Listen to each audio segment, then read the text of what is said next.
Hey guys, this is Adam with Dura Gaming and Tech. I'm here today to talk to you about the Corsair T1 Race gaming chair and what a chair in this price range has to offer.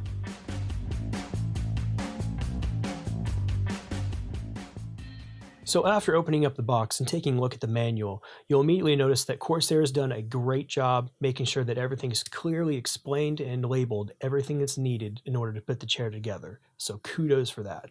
Long story short, you can summarize the entire manual by basically saying, take the seat, turn it upside down, take out the bolts that are pre-installed, put the base back on, put the bolts back in, and then attach the back to the seat. Done.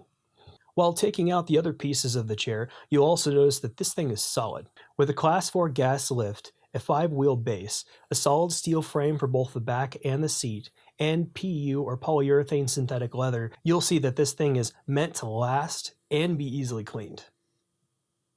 Just because the chair has a solid steel frame doesn't mean that it isn't comfortable. The foam padding in it is very squishy yet firm, meaning that you can sit in it for long periods of time without any issues at all. If you're used to a normal office chair with a flat back, don't let these wings intimidate you. The upper ones don't restrict me at all. The bottom ones, though, they are meant to kind of keep you in place and oriented forward so that you have the proper back support naturally. And with stylish cross-stitching on both the back and the seat, this chair makes you look good. There are multiple colors to suit your personality, but unlike RGB, once you pick a color, you're done. So make sure you pick one that you're going to like.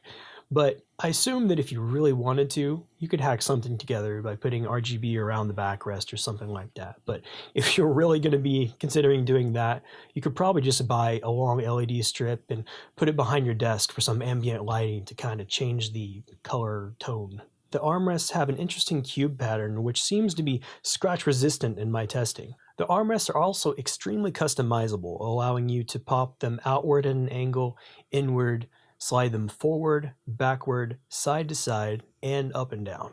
The pattern on the armrests or the material, I haven't really been able to decide which, is strongly scratch resistant. I've had this thing scraped across the edges of some sharp wood several times and there are no scratches to speak of, so bonus.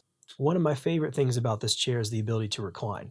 Reclining in general is great, but this thing can recline up to 180 degrees. So if you've just recently gotten this chair and you're kind of getting used to the lumbar support and keeping your back in the right position, you may want to take a load off at times, and so reclining all the way back is just glorious. One thing I will say is that the wheels are nylon caster wheels, which are great on hardwood or tile, but they're not really designed for carpet. So if this is the chair that you end up deciding to get, be sure to buy a chair mat with it because it will make your life a whole lot easier.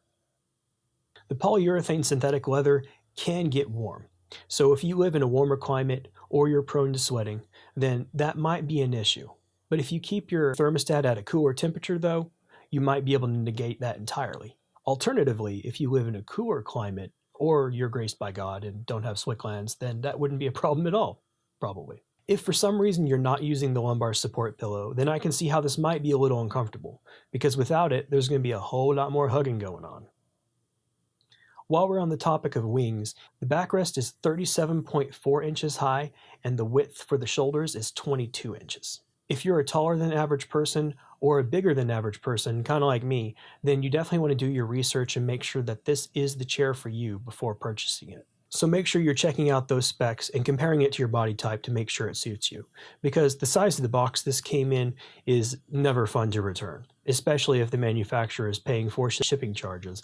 And you're also going to have to deal with disassembling the chair and somehow squishing it back in the same way in the box as it came. One issue I did encounter during about the first week of use was some squeaking.